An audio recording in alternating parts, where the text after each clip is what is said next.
Remember, children, tomorrow is our first in-class reading assignment. Please make sure to practice tonight and be prepared for tomorrow, announced Mrs. Reichart, my witty kindergarten teacher. She always wore long dresses and had her soft, curly gray hair pulled back in a barrette. She was very kind and never spoke a harsh word to any student.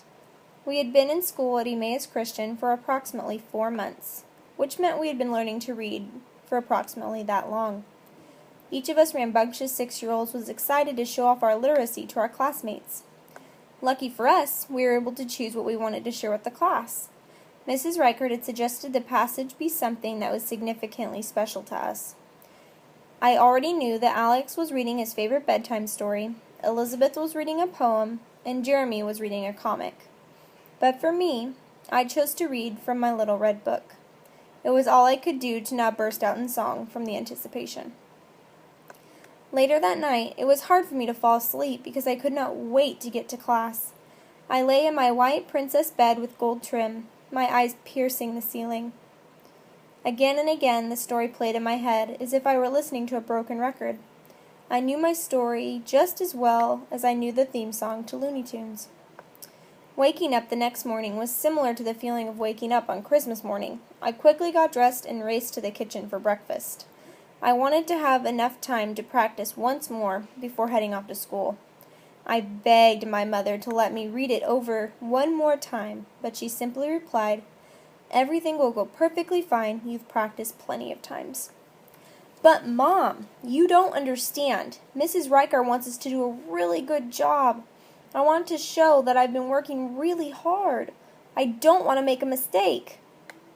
My mother, with her hands on her hips, simply gave me the look. I looked deep into her soul, and with a swift turn in my chair and flick of my head, I was out the door. As I stepped through the door into the room of color and wonderland of toys I had grown to love, I realized my hand was clenched around my little red book. I set my pink Little Bear backpack on my hook under my name and put away my jacket. Still holding my little red book, I walked toward my seat. I sat with my hands folded in my lap at the green table, waiting for Mrs. Reichert to call my name. I could not help fidgeting with the zipper on my navy blue jumper. The boy sitting next to me was chewing at his pencil eraser and simultaneously tapping his foot. "Allie, what do you have to share with us today?" asked my teacher. I stumbled to push my chair into the table as my hands began to shake. I looked like a baby calf standing up for the first time. When I turned to face the class, my stomach sank. I gasped for air when I realized this would be the first time I had read aloud to anyone besides my teacher or my parents. I opened my mouth, but no words came out. I stood shaking. I heard whispers coming from my classmates. "Is she okay?" the boy sitting in the front row whispered. "I don't know." "She looks like she's going to cry," said a short blue-eyed girl in the back.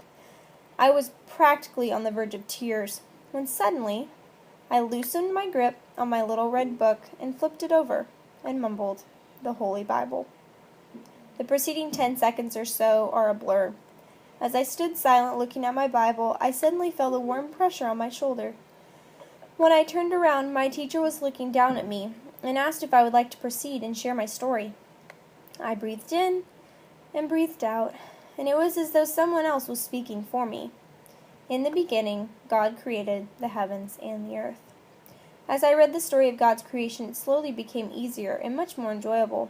While I ended my story, and God saw that it was good, I closed my little red book and stood tall, looking into the eyes of my classmates. Every one of my friends had a grin spreading across their faces. My chest rose and sunk for what seemed like a whole minute. But once the crease of my lips slowly curled up and my eyes softened, my classmates applauded. While I made my way back to my seat, I realized I never considered I would get nervous reading in front of the class.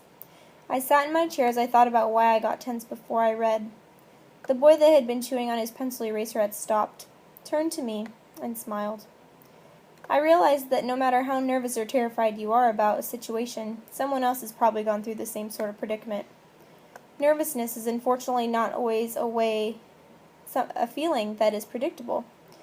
Whether it was having an accident or getting off at the wrong bus stop, or even calling Mrs. White from down the street by her first name in front of your mother. In all of these situations, there is still an awkward and uneasy moment of silence and a terrifying, gut-wrenching feeling. The good news is there is always a way to get past the feeling of pure humiliation and defeat. But unfortunately, the solution is different for everyone. Each individual has to find the object, saying, situation, or memory that helps to overcome nervousness. Sitting in my chair at the green table, replaying what had just happened, I suddenly was able to lean back and breathe.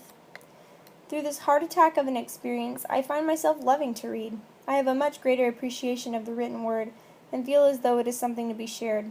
Life is full of learning opportunities, but in these times of pure vulnerability is when true life lessons occur. Whenever times get hard or I get nervous, I think about this time in kindergarten when God's word pulled me through. I can now proudly and fearlessly stand in front of a crowd and deliver any message I need to give. Yes, it was only a kindergarten reading assignment, but that is the beauty of this story. Through one simple standstill moment, I am now able to get past many situations I could not otherwise overcome.